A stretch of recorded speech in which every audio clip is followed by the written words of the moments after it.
This story and experiences depicts the ethical dilemma wherein Leo will be stuck, whether to work and help his family or not due to his condition. Mahal, huwag ka munang magtrabaho ngayon kasi yung sakit mo. Oo, mahal, pero tutulong ako sa bayan. Tay, Nay, magtatrabaho na po muna ako Pero anak, paano yung pag-aaral mo? Ay, nag-aaral pa rin naman po ako, Tay. Sige anak, pero huwag mo namang pabayaan yung pag-aaral mo, ha? Opo, Nay, para ito po kay tatay, para sa gamot niya po. Paano? Alis na po ako. Sige anak, mag-iyak. mag-iyak ka.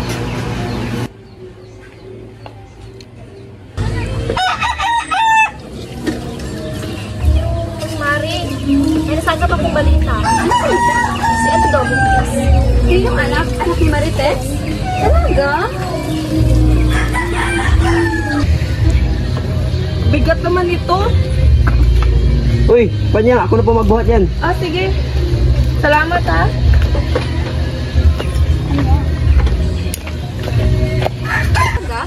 Yung po anak. Sino ang ama ng bata? Yung anak. Ha? Totoo nga ang balita. Nabuntis ka? Oo nga. Kahapon pa yung naduduwan. Kayo talaga, mga Marites.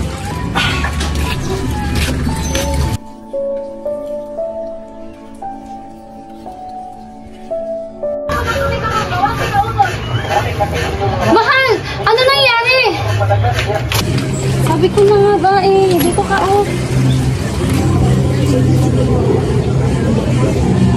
Pupunta tayo sa doktor. Sige, mahal. Tara na. Uy, si Tin! Tin, saan ba tayo mamaya? Ay, hindi ako pwede. May gala kasi ako. Ganun ba? So tayo na lang. Pass mo na ako. Magsasampay mo na ako. Sige. Tayo na lang. Magandang umaga, Dok. Magpapakonsulta po kami. Aba. Magandang umaga din sa inyo. Maupo kayo dito.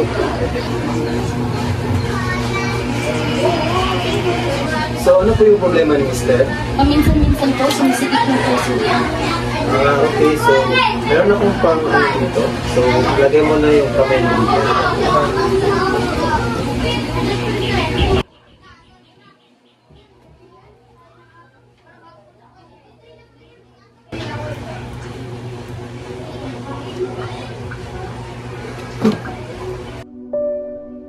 Tapos na po yung test. Tatawagan ko lang po kayo pag tapos na yung result. Naku po, napakabihirang sakit naman ito. Pero parang familiar naman ito Patingin nga.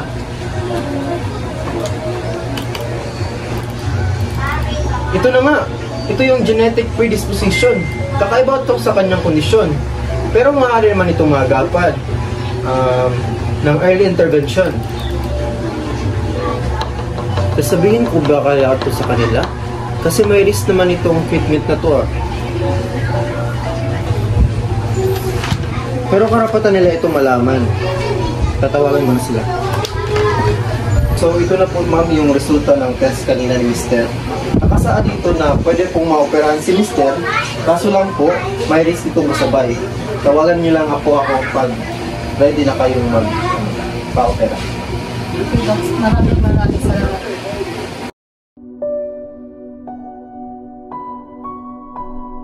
Gusto na kaya ang lagay ni Lito ngayon? Bakit hanggang ngayon wala pa sila? Baka may bahaya yung sitwasyon nila. Kaya na pa yung sa hospital. Sino na sa hospital?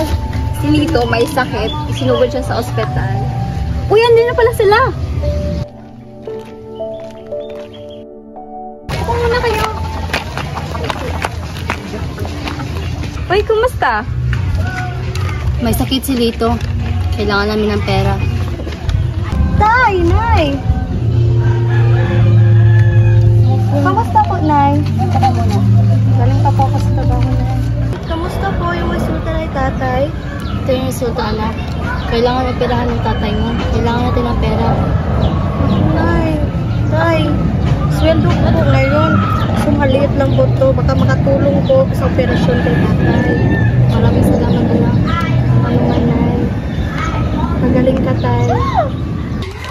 Ay, Mari, ito. Ito lang para sa operasyon nito. konti lang ito pero sana Maraming salamat, ma'am. Salamat po. Maraming salamat po. Maraming salamat. Magandang araw po, Doc. Magandang umaga din. Doc, buo na po yung desisyon namin. Magpapa-opera po yung asawa ko. Mabuti naman at napag-desisyonan nyo na magpapa-opera yung asawa nyo. Isi-schedule ko na lang yung opera nyo at tatawagan ko kayo kung kailan. Salamat. Maraming salamat po. Salamat din sa lahat po.